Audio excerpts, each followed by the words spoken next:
feel that you have you do take care of the birds, and I understand that the animals here are very precious, but still I personally feel that you're still killing them for leisure in some point, and I was wondering how you could respond to that. Yeah, I mean it is leisure, but it's tradition, and you know it's been going on in Great Britain for nearly 200 years.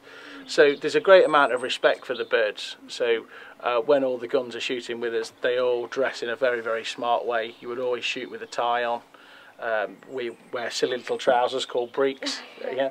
And so there's always great respect for the birds.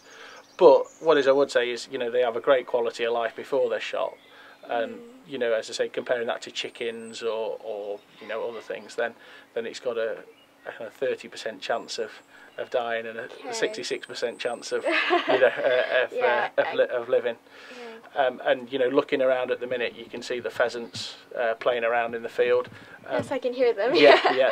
These are all the ones that have lived from last year.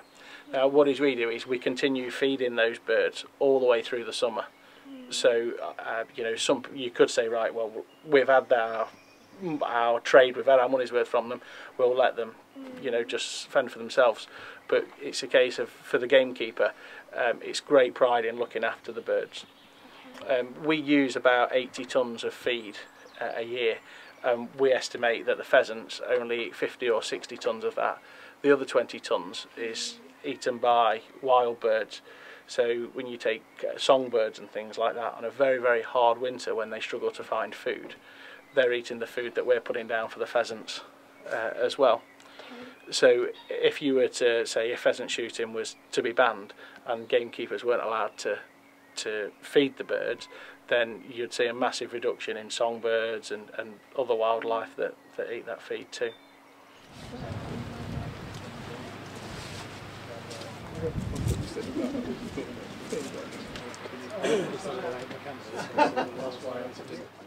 I have another question. It kind of overlaps with the questions me and Athena have been asking, but what kind of benefits is there from shooting? Because shooting, I think, is a very controversial topic, and I was wondering what kind of benefits it can bring to maybe this community or the society. Yeah, I mean, just ourselves, we bring around £350,000 to the local economy in the winter. Now, the area where we are in northwest Wales is a very much tourist trade.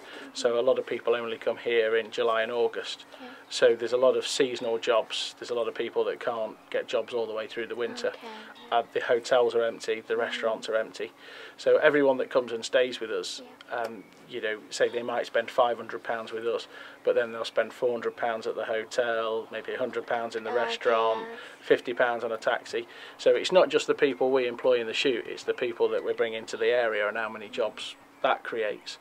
So, you know, it's very much community orientated and designed to bring, you know, some kind of enjoyment for all the community rather than just us as a commercial venture.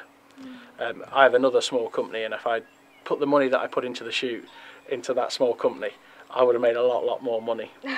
But this is the quality of life that I like, and the quality that I want for my kids to be brought up on the shoot, and the wildlife, and you know, creating the shooting for generations to come. But you think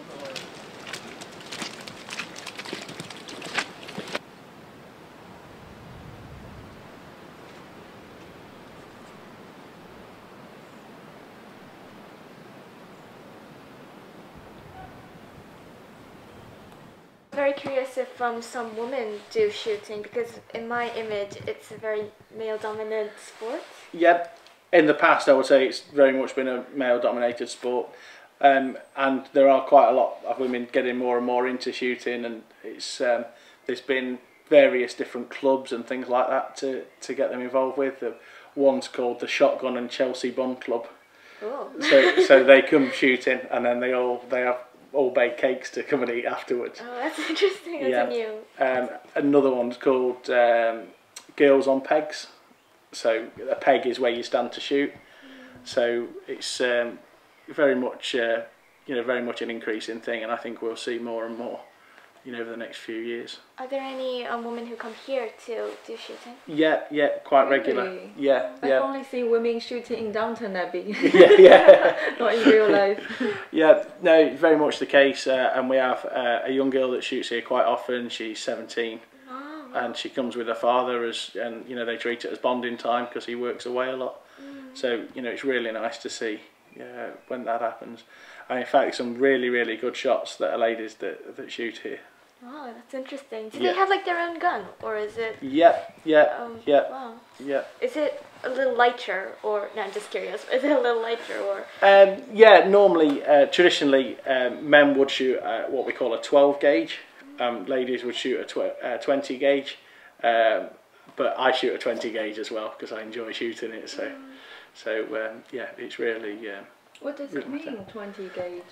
Okay, we have various different like calibers of guns, but it's a very traditional way of measuring it, not with a vernier or a tape measure or anything like that.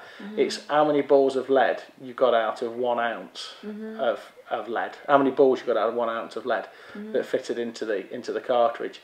So if it was a 12 bore, you got 12 balls out of the ounce of lead. Yeah. That's interesting. Yeah. So women are involved. And children are involved. Well, who is your youngest customer, client? Youngest customer would be the young lad who left his coat behind. The 12-year-old. So yeah, he's 12. Yeah. Was he shocked to see the pheasant being shot at the beginning? I think he went out with his grandfather, so he knew what. Okay. So he knew what happened. But it's quite interesting how his mum and dad can't stand to see a bird being shot, but he's made the decision that he wants to come shooting. So his dad dropped him off and signs the gun over to me for the day. In fact, he's been with me all day today, and then I've just dropped him back off again now. So it's really nice to see that it's not been his parents' influx; it's because he's wanted to do it. And he's very much a gentleman when he's shooting. It's not a case of he wants to shoot every bird in the sky. He's very selective of shooting a nice bird that's flying well, and letting a low bird that's not as strong, he'll let that go by. And that's very much part of the tradition that you don't shoot an unsporting bird. It's got to be a nice sporting high bird that's difficult to shoot. Oh, that's interesting. I thought that you shoot every bird you see. That's just my image, but.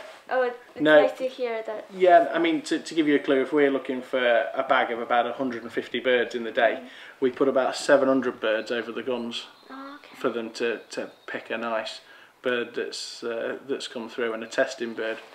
And what we generally find is there's about 4 or 5 shots fired for every bird that's killed. So it's not like it's one cartridge for one bird. It shows you the difficulty of the sport to be able to hit a bird.